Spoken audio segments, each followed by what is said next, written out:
three matchups between top 10 teams in week one, but there's no question which one is the biggest. Number one, Texas, taking on number 3, Ohio State. The Buckeyes, the defending national champs. But there's no time to rest, starting the season against the top-ranked team in the country. The good news, they're a perfect 4-0 all-time in Ohio Stadium against SEC teams. Now, Ohio State's actually the betting favorites on ESPN Bet. It'd be the first time since the FBS-FCS split that the AP number one team opens the season as an underdog. And the Arch era is officially underway in Austin. Despite having just 2 starts under his belt, Arch Manning is the Heisman favorite. Head coach Steve Sarkisian with a message for his quarterback ahead of their first game. It's go be him. That's really our messaging to all of our players, though. You don't have to do anything you've never done before. You don't have to. We're not asking any superhuman efforts of you to do anything that is extraordinary. Just go be you. What you've done is good enough to get us to this point, and to get him to this point in this juncture of his career.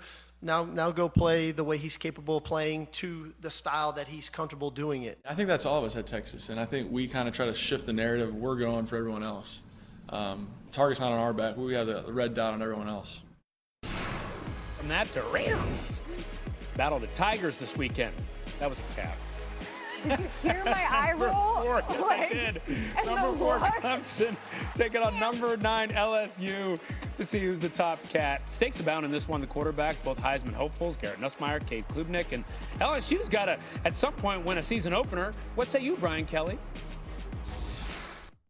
I understand everybody's want to win the national championship this year. I want to win it as well. But the reality of it is we had some work to do. And that work was building a foundational piece in this program that was built on consistency and high standards on a day-to-day basis.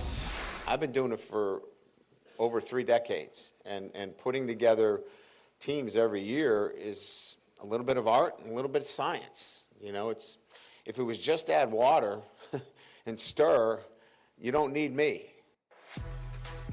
You know what we need? Not having that slow start if you're an LSU fan for Kelly and LSU. It's an unfortunate trend. Under Kelly, LSU has yet to win a season opener. They're 0-3 under him, and losers of 5 straight season openers, and it's not good. The longest losing streak, that is, among all power conference. Going with Stanford Steve about potential playoff teams, it occurred to us that we really haven't gone through and done our playoff bracket. And this seems, before we really start full slates of games, that we should do this now. I don't think we have to, really empty the barrel on every team that we have in and why. But we should probably do this. Now, how would you prefer to do it? Would you like to do the 5 champions and seed and walk it through? Or are you going to go 1 through 12? How do you want to do this? So I've organized it neither way. So why don't you go first? Okay. With what you do, and I will follow it. The 1 to 12 might be tricky off the top of my head. So why don't we? Actually, you know what we should do, Reese? Because this was our conversation going in. Why don't we start with the G5 team? Okay. Because that, to me, is like the most vexing mystery in all of this. It's an impossible task. Yes. Largely due to the transfer portal, not exclusively. Like in Boise State's case, probably some transfer portal. They've lost a couple of guys for sure, but mostly the graduation of Genty. Other graduations, Boise State is a tricky pick, but a safe one. Yep. Another team I considered was Navy, which has a ton of returning production coming back for them in the American, something that you really cannot say for many of the other teams in the American. Even Army, the defending champion of the American, lost Kanye Udo. They lost a number of guys. They lost their quarterback, Bryson Daly. There are some teams that I think could surprise people that have a lot of returning production. USF, for once, I think Connolly has them in the top 15 among teams with returning production. Got dual threat quarterback in Byron Brown that you hope stays healthy. But Memphis is kind of starting over. Tulane, as well coached as they are and as good as they'll be, there's a lot of turnover there. I'm going to go default and safe for the group of 5 champion that I think will also be the 12 seed this year. And remember, I know everyone knows straight seeding this year, you don't have to worry about the difference between ranking and seeding. The only exception will be the 5th highest ranked conference champion from whatever conference that comes from. They don't have to be in the top 12. If they're below 12, they'll be seeded 12th. If they're at 12 or above that, they'll be seeded wherever they are ranked. We've done away with all of that, which will save us some time every week on game day. I'm gonna go. I'll miss that. Yeah, speech. Me too. So I'll miss the little song too. The little Schoolhouse Rock. Oh yes, song yes, that they yes. Did. But I believe very much in Spencer Danielson's ability to rebuild, reload. I think Boise State will win the Mountain West, and I think ultimately they've got a game at Notre Dame. Later on in the season, I think that they'll win the Mountain West and ultimately make a return trip to the playoff, albeit this time seeded lower. They'll be the lowest seed in the field. All right. Well, as usual, you have snuffed out my wise guy pick in your in canvassing the field. Sorry about that. That's okay. I am a believer that continuity is a competitive advantage. At IHG Hotels and Resorts, you can explore the neighborhood or live like a local. Unplug for the day or plunge into a long weekend. With IHG's 20 hotel brands, you can guest how you guest. And that is why I'm going to take Navy, which went a quiet 10-3 last year, Reese, yes. Right? Yeah. Blake Horvath comes back and is one of those quintessential military academy quarterbacks, super productive. Navy has the 35th most returning production in the country. And that's on both sides of the ball, I believe, from our friend and colleague Bill Connolly. And on offense, it's 12th most in the country in terms of returning production, 73%. So there's a case that Navy kind of keeps going and keeps rolling and can do what Army did last year and win the AAC. Their offense was as fun to watch as any offense in the country last year. Now look, they lost to Rice and they got skunked at Tulane. Now they did obviously beat Oklahoma in a bowl game, which is going to create some expectations. They thumped Army, which was really interesting to me. So in the big moments, not as interesting to Jeff Monken. Not as interesting to Jeff Monken. No, that was a bad way to end an excellent season for Army last year. I think Jeff is a terrific coach, and it sticks in their craw in West Point a little bit. And talking to them over the offseason, I was saying, hey, man, got it. Stinks.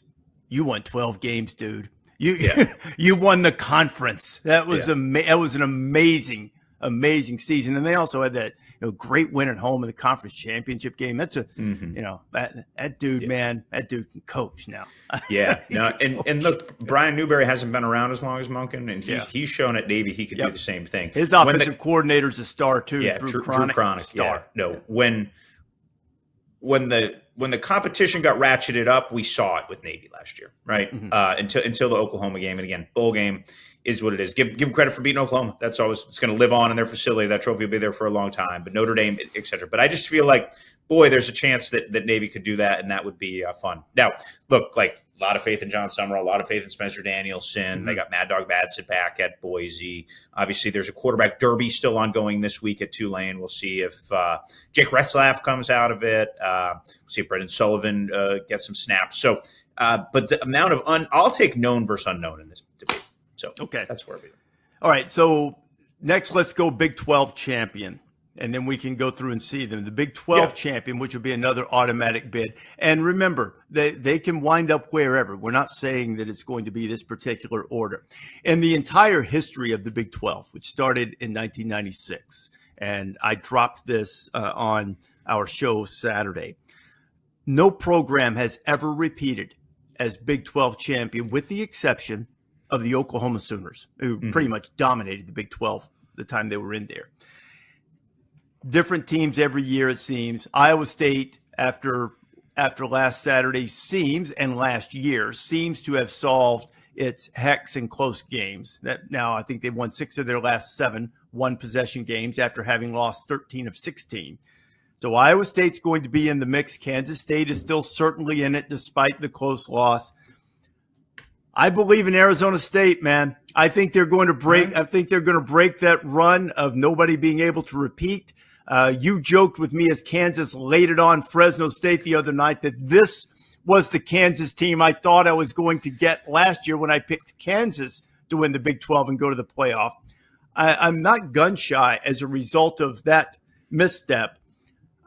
Arizona State's got a lot back. I know they have to replace Scadaboo. I really like Levitt. I think Dillingham has the right demeanor and disposition. Now, here's the caveat. They won close games last year. Oh, sure. They have to continue to do that. And I know everybody says, well, big deal. What great insight that they've got to win close games.